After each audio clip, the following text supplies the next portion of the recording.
बहुत समय पहले की बात है। एक विशाल और घना जंगल था जिसे लोग काले वन के नाम से जानते थे। यह जंगल इतना घना था कि दिन में भी वहां सूरज की रोशनी ठीक से नहीं पहुंच पाती थी। लोग इस जंगल के पास जाने से भी डरते थे क्योंकि वहां एक भयानक डाकू का आतंक था। उसका नाम था काल भैरव। काले कपड़े, लंबी दाढ़ी, लाल आंखें और हाथ में एक बड़ी तलवार। वो इतना खौफनाक था कि उसका नाम सुनते ही लोग कांप उठते थे। काल भैरव अपने गिरोह के साथ जंगल में छुपकर बैठा रहता और जो भी यात्री जंगल से गुजरता उसे लूटकर मार डालता। पास के गांव में भी उसका आतंक था। किसान अपनी फसल लेकर बाजार जाते तो वो बीच रास्ते में ही सब छीन लेता। धीरे धीरे उसके डर से गांव वाले जंगल के पास भी जाने से कतरने लगे। गांव के मुखिया रामनल ने गांव के लोगों को इकट्ठा कर कहा, अगर ये ऐसा ही चलता रहा तो हमारा गांव बर्बाद हो जाएगा, हमें कुछ करना होगा। गांव के एक बहादुर युवक अरुण ने कहा, हम इस समस्या का हल निकालेंगे। हमें बस ये पता करना होगा कि ये डाकू आखिर कौन है और उससे कैसे हराया जाए। अरुण अपने कुछ दोस्तों के साथ जंगल में गया और वहां छुपकर डाकुओं की गतिविधियों को देखने लगा। कुछ ही घंटों में उसने देखा कि कुछ डाकू एक यात्री को लूट रहे हैं। अरुण और उसके दोस्त पेड़ों के पीछे छिपकर देखने लगे। तभी काल भैरव ने वहां आया। उसने गुस्से से कहा, तुम लोग इसे जिंदा मत छोड़ो, कोई भी इस जंगल से जिंदा वापस नहीं जाता। अरुण ने पहली बार डाकू को इतने पास से देखा। उसका चेहरा डरावना था, लेकिन उसकी आंखों में कुछ अजीब सा था, मानो कोई पुराना दर्द छिपा हो।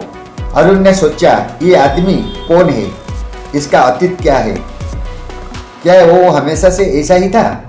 अरुण ने चुपचाप अपने गांव के एक बुजुर्ग से जाकर पूछा, क्या आप जानते हैं कि ये डाकू कौन है।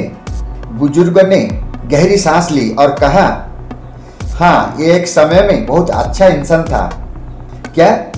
अरुण चौंक गया। बुजुर्ग ने बताया, बहुत साल पहले इसका असली नाम भीमसेन था।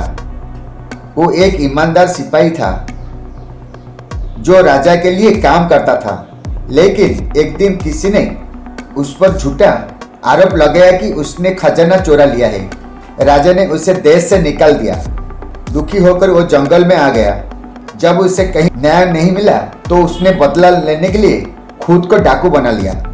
और उनको ये सुनकर दुख हुआ। उसे समझ आ गया कि काल भैरव बुरा आदमी नहीं था, बल्कि परिस्थितियों ने उसे बुरा बना दिया था। और उन्हें तय किया कि वो काल भैरव से अकेले जाकर बात करेगा।